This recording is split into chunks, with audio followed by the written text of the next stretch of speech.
안녕하십니까. PS랩의 송희식입니다. 식스시마를 운영하는 기업에 제가 들어가 보면요. S기업에서도 식스시마 하고 있나요? 또는 L기업에서도 식스시마 프로젝트 아직도 운영하고 있습니까? 라는 질문을 받곤 했었습니다. 그런데 요즘은 그렇게 묻는 기업인이 한 명도 없습니다. 널리 보급된 측면도 있습니다만, 자, 한편으로는 그 식스시그마라고 하는 것이요. 이제 마치 올드하게 느껴지는 그런 상태에 있다고 보일 수 있고요. 자, 심지어는 동료 컨설턴트들도요, 한물간 퇴물로 이렇게 표현하기도 합니다.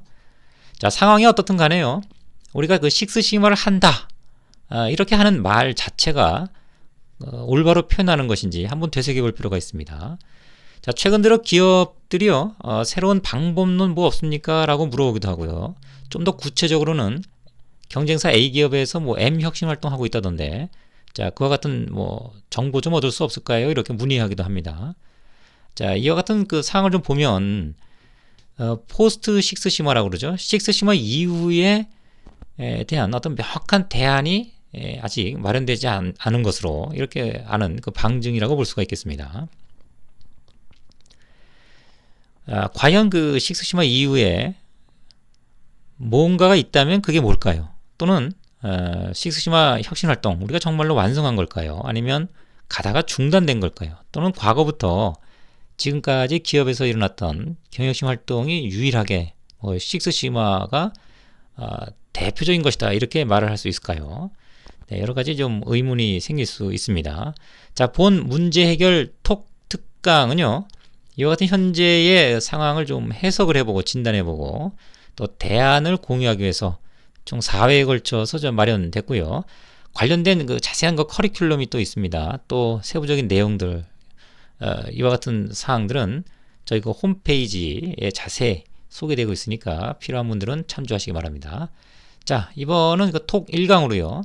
아직도 식스시마를 하십니까? 라는 그런 그 질문을 좀 던져놓고 식스시마 그 자체가 아닌 자, 기업에서 이루어지는 방법론이라고 하는 관점에서 지금까지 일어났던 여러 가지 그 활동들을 좀 해석해보고 또 대안을 마련하는 그런 시간을 가져보도록 하겠습니다. 자, 기업에서 이거 방법론이란 무엇일까? 이렇게 한번 생각해 본다면요. 기업이라고 하는 것은 우선 단기적으로는 이제 수익성을 확보를 해야 됩니다. 돈 벌어야 된다는 얘기죠. 또 장기적으로는 이제 성장을 또 해야 되죠. 사회적 기업도 있습니다만 기업에서 수익을 내지 못하면 돌아가지가 않죠. 그건 우리 주변에서 쉽게 여러 가지 기업들의 상황을 통해서 간접적으로 경험을 하고 있습니다. 자, 기업이 수익이나 성장성을 담보하기 위해서는요, 매년 그 전년도, 다음 연도를 위해서 전년도 말에 사업계획서를 이제 작성을 합니다. 근데 그 사업계획서 자체는 목표 자체가 굉장히 좀 높죠. 그래서 단기간에 그것을 이루기가 좀 어려워요. 그리고 리스크 매니지먼트죠. 위기관리 차원에서 그 목표를 조금 더 늘려잡죠. 그래서 그와 같이 이제 목표를 늘려잡는 이런 상황에 우리가 맞춰서 행동하기 위해서는 현재 하고 있는 그런 수준에서는 이제 안 된다. 이런 것들은 쉽게 우리가 조직 내에서 공유되는 상황입니다. 그래서 그런 더 늘어난 목표를 달성하기 위해서는 뼈를 깎아야 된다. 그래서 혁신이란 말을 많이 쓰죠. 그래서 이 사업계획서라고 하는 것을 우리가 목표 달성하기 위해서는 모든 것들이 이제 과제라고 이렇게 정의할 수가 있겠고요. 그 과제 자체의 목표가 굉장히 늘려 잡혀 있기 때문에 혁신적인 그런 그 활동을 통해서 뼈를 깎는 활동을 통해서 달성해야 된다. 이런 취지에서 이제 혁신 과제 이렇게 되는 거죠.